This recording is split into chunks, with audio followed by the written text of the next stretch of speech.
amis et bienvenue pour un nouvel épisode de Bikers on Air, l'épisode du mois de novembre. Alors avant de commencer cet épisode, déjà on va faire une petite annonce, parce que comme tu l'as remarqué, rien à foutre a dû se dissocier du groupe et on n'a pas pris le temps de chercher un remplaçant. Donc si ça t'intéresse de nous rejoindre pour reformer un groupe à 4, tu peux te proposer sur la page Facebook du groupe BOA ou sur le forum motovlog.fr. Voilà. Donc sinon, pour le sujet qui nous intéresse pour ce mois-ci, le BOA de novembre, on va parler du stunt. Donc le stunt, déjà, qu'est-ce que c'est? C'est un sport. Donc c'est un sport qui n'est pas encore reconnu, par exemple dans les compètes, et si je dis pas de bêtises, les professionnels se battent pour que ce soit reconnu comme sport pour les X Games. Mais donc ça consiste en fait à démontrer une certaine maîtrise de sa machine en faisant des acrobaties pour le moins impressionnantes. Donc aujourd'hui on va parler du stunt de manière générale. Donc en ce qui nous concerne, on va parler des amateurs et des professionnels. Alors pour commencer avec les amateurs, on va commencer avec par exemple le mec qui nous fait des figures basiques de stunt, parce que pour faire plus il faut une machine modifiée. Donc pour les utilisateurs moyens comme toi et moi, avec les motos qu'on a de base, ça se limite à quelques figures classiques comme le wheelie, le stoppie, le drift, etc. Et donc il arrive de temps en temps effectivement de croiser un mec qui fait un petit wheelie ou un stoppie à l'arrivée d'un feu. Donc quand c'est une fois, perso ça me dérange pas, c'est sympa, c'est marrant. Après par contre il y a la catégorie des amateurs qui vont faire ça plusieurs fois. Enfin je vais à répétition à chaque feu, qui vont démarrer en wheelie. Là j'ai juste envie de te traiter de bip, voilà, on va rester correct. Parce que la gueule que tu le fasses, je m'en fous un peu. Par contre le problème c'est qu'on n'est jamais à l'abri d'un défaut de maîtrise de son véhicule. Ça arrive même au meilleur. Et dans ce cas-là, toi tu vas pas te faire trop mal, enfin je pense. La moto par contre elle va morfler, mais enfin bon ça je veux dire, quand tu fais ce genre de choses t'es au courant. Par contre ce qui m'embête plus c'est que toi ou ta moto peut finir sur les copains, enfin sur les autres usagers de la route. Et là c'est un peu con parce qu'ils n'ont rien demandé. Donc là ça me fait un peu chier. Sinon toujours pour les amateurs, ce que j'aime bien c'est le mec qui est conscient qu'effectivement il prend des risques, vis-à-vis un peu de lui-même mais surtout de sa moto, mais par contre qui va faire ça sur route fermée ou sur les parkings. Donc là il n'y a aucun souci, éclate-toi autant que tu peux. Franchement si tu peux te faire plaisir avec ça, il n'y a aucun souci. Si j'osais je le ferais, mais j'ai trop peur d'abîmer ma moto. Le seul truc que tu risques éventuellement, c'est s'il y a un flic qui passe, c'est non maîtrise du véhicule, parce que il faudrait, dans la loi, il faut avoir les deux roues au sol et les deux mains sur le guidon. Après, donc par contre, ce que j'admire vraiment, c'est la dernière catégorie, les professionnels. Et eux, je kiffe vraiment parce que ils font vraiment des figures impressionnantes, des trucs de grands malades. Le truc, c'est que déjà j'aime bien voir ce qu'ils font. Alors tu peux voir ce qu'ils font dans toutes les manifestations moto, comme les expos, les courses de MotoGP, etc. Et donc ce qui est impressionnant, c'est justement donc les figures qu'ils réalisent. Et j'ai vraiment du respect parce que non seulement ça demande un paquet de temps d'entraînement, mais ça demande aussi un investissement personnel et financier. Parce que faut modifier les motos de A à Z, et là franchement respect. Et donc ce qui est bien avec les professionnels aussi, c'est que vu que justement comme le nom l'indique, c'est réalisé par des professionnels, et donc c'est un sport qui est encadré. Donc les gens ils vont équiper et ils font ça sur des lieux sécurisés. Donc il n'y a aucun risque, le risque pour eux est très limité. Les motos elles sont faites pour, donc après même eux sont pas à l'abri de se viander, mais voilà. Et après donc tu mets personne en danger et ça c'est cool. Donc voilà pour notre avis hyper large sur le stunt. On va laisser la parole aux copains et on te dit au mois prochain, sauf si on a la flemme vu que c'est quand même décembre, donc le mois de Noël. Donc on n'a pas encore décidé si on ferait un nouveau BOA ou pas, donc au pire à l'année prochaine. Et je te souhaite déjà une bonne année et de joyeuses fêtes de fin d'année. Voilà, et sur ce, la parole au suivant. A plus.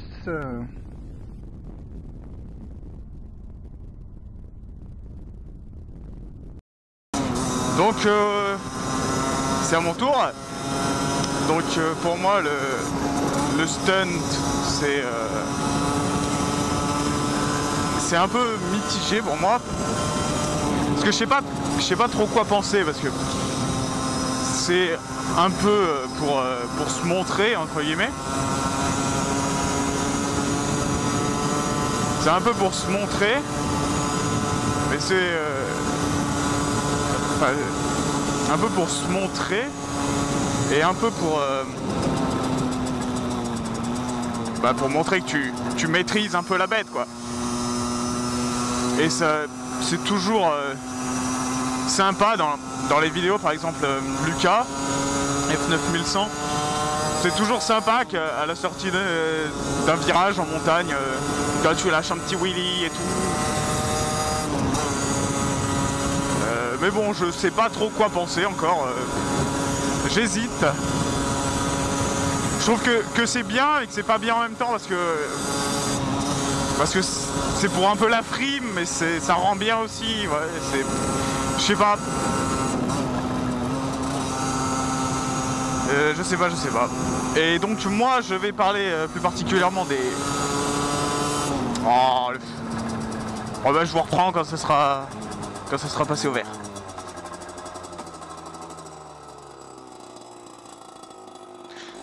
Bon, c'est passé au vert 2 secondes après. Du coup, je vais plus particulièrement parler des 50 qui le font. Je dis pas que tout le monde est, par exemple, un frimeur, un kéké. Mais quand tu fais ça, comme dans mon OQ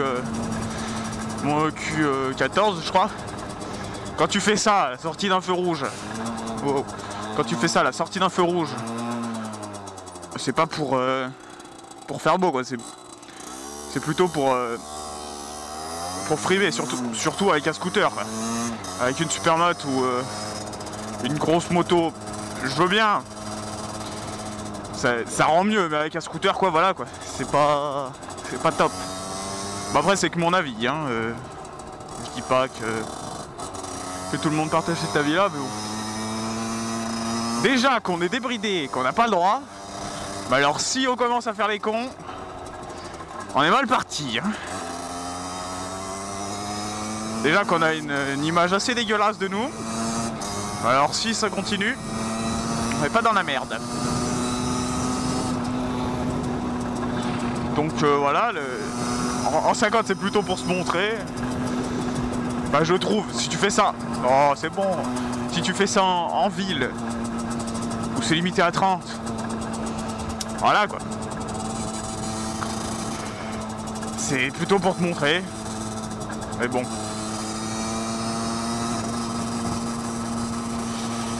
Après, il y a... Moi, je vais pas dire que j'aime pas le stun, par exemple les wheelies. Et je dis pas que wheelie égale kéké, comme on me l'a fait remarquer dans les commentaires de la vidéo de l'OQ 14, mais... Parce que je vais pas dire que j'aime ça, mais je trouve ça quand même... bah si, j'aime un peu ça, mais je trouve ça quand même comme une classe, quoi. Comme je l'ai dit, Lucas, quand tu fais ça en sortie de virage, tu vois, ça donne un peu de mouvement. Bah, je sais pas. Comme aux courses de supermotard, quoi. Tu sors d'un virage en épingle et allez, tu lèves et tout. Mais faire ça en ville, je trouve quand même ça assez con. Parce qu'en ville, il y a beaucoup de gens. Il y a beaucoup de gens. Ça peut être dangereux pour vous déjà et pour les autres. Du coup, voilà, dangereux déjà. Qu'est-ce que tu nous fais, pauvre con?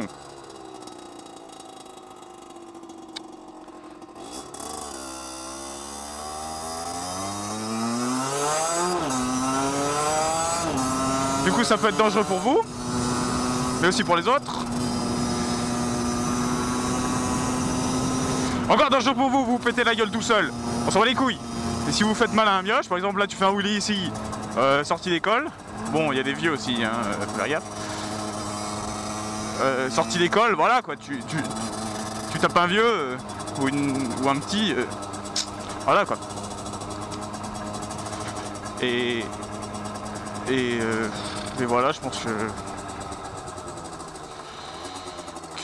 c'est tout. Tout ça pour faire, tout ça pour frimer la plupart du temps. Bon après ça peut rendre bien, hein, comme je l'ai dit. Mais bon, essayez de faire ça en route fermée quoi. Pour éviter de faire mal, enfin de blesser des personnes. Bon, je dis pas que ça blesse. Tu fais un wheelie, ça blesse quoi. Oh, le chien. Je dis pas que tu fais un wheelie, ça blesse. Mais on sait jamais, il peut toujours arriver quelque chose d'imprévu. Du coup, faites ça sur route fermée. Ou alors sur route, mais faites gaffe quoi. Faites gaffe à vous et faites gaffe aux autres. Bon bah voilà, moi j'ai fini. Je vais au lycée, je vais travailler. On est content. Moi je vous dis à la prochaine. Et voilà. Allez, salut! Et salut les copains, on se retrouve pour le BOA de ce mois-ci sur le stunt. Je pense que mes amis Biker Cowboy et Hero Runner vous ont déjà briefé sur ce que c'est que le stunt. Alors d'abord, je voudrais m'excuser pour le mois dernier, il n'y a pas eu de BOA. C'était 100% ma faute en fait, parce que j'ai changé de casque, comme vous le voyez sûrement à l'écran. Et du coup j'avais du mal à trouver une disposition micro qui convienne pour avoir une bonne qualité, ce qui a fait que j'ai pas pu tourner le vlog et que j'ai galéré à trouver un câble, et donc c'est de ma faute s'il n'y a pas eu de BOA. Et là cette fois-ci j'ai un câble, donc tout va bien. Donc le stunt, petit brief rapide, c'est quoi? C'est des acrobaties à moto que des gens font sur une piste privée en général. Il y en a qui sont spécialisés là-dedans, qui en ont fait leur métier, on va dire, comme Matt Mecatrix ou Jorian Ponomareff. Vous pouvez en voir généralement sur les salons et les conventions moto, enfin tout ce qui tourne autour de la moto, et des petits spectacles avec du stunt. Si vous en avez jamais vu, je vous invite à aller en voir, c'est franchement cool à regarder et c'est vraiment sympa.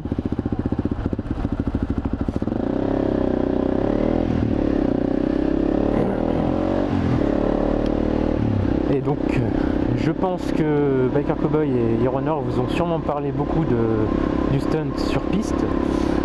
Et moi je vais vous en parler pour la partie sur route, on va dire. On a tous déjà fait un petit peu le con sur la route, un wheelie, un stoppie, un petit burn comme ça passe tranquille. On frime un peu devant les copains. Et bon, il y en a, ils font ça un peu plus soutenu, on va dire. Et donc je vais vous expliquer qu'est-ce que vous risquez quand vous faites ce genre de truc sur la route ouverte. Donc allez, go.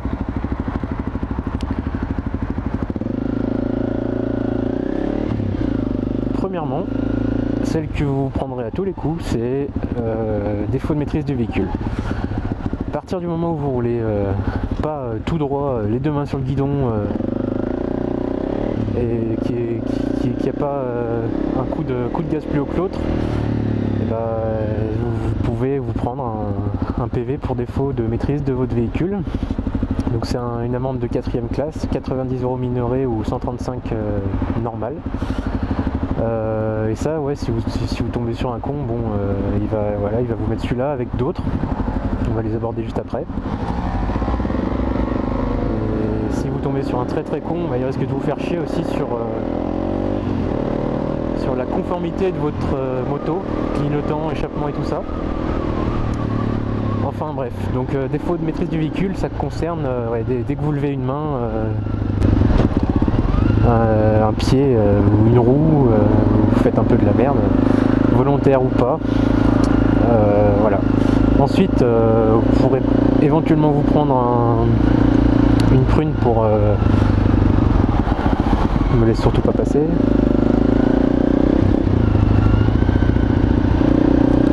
Pour régime moteur inapproprié, je crois, ou excessif, un truc comme ça. Ça, c'est si vous faites si vous faites des wheelies, ça vous concerne, c'est quand vous faites du bruit en ville en donnant des gros coups de gaz ou des coups de rupteur, bah voilà, vous pouvez vous prendre ça. Vous pouvez vous prendre aussi un PV pour excès de vitesse. Si vous faites un wheelie, bah, forcément vous allez aller un tout petit peu plus vite que les vitesses, j'imagine, sauf si vous êtes sur une autoroute, à ce moment-là, voilà, mais puis voilà, il y a une tonne d'autres, ça dépend vraiment du mec sur qui vous tombez. Il pourra vous faire chier jusqu'au bout, il pourra vous en mettre une bonne dizaine à la suite, en cumulant tout ce qui est possible de cumuler, les clignotants, l'échappement. Mais en théorie, vous pouvez refuser le paiement du PV parce que c'est considéré comme un abus à partir du moment où on vous met 50 millions de prunes pour une seule et même action, vous pouvez contester. Donc si vous voulez faire le con, faire des wheelies, tout ça, bon, ça arrive, faites-le une fois ou deux sur la route, comme ça, sans prendre trop de risques, mais sinon allez sur une piste. Déjà vous serez plus en sécurité, vous mettrez personne d'autre en danger. Je sais pas s'il y a maman et ses gosses qui traversent, et bah pouf, plus de maman, plus de gosses. Donc si vous voulez vraiment, en plus sur une piste, vous pourrez vraiment vous entraîner à ça, et puis vous serez plus à l'aise. Donc franchement, si vous voulez faire ça, allez sur une piste. Et en plus, quand on voit ce que les pros font sur piste, bah, ça donne envie d'en faire aussi. Et bah, sur ce, je vous dis à bientôt. Je vous laisse commenter les vidéos, de nous trois comme d'habitude, donnez vos avis, vos opinions. On n'a pas tous la même opinion, alors ça vaut le coup de le partager. Bah, je vous dis sur ce à la prochaine pour un nouveau Biker on Air. Allez, ciao.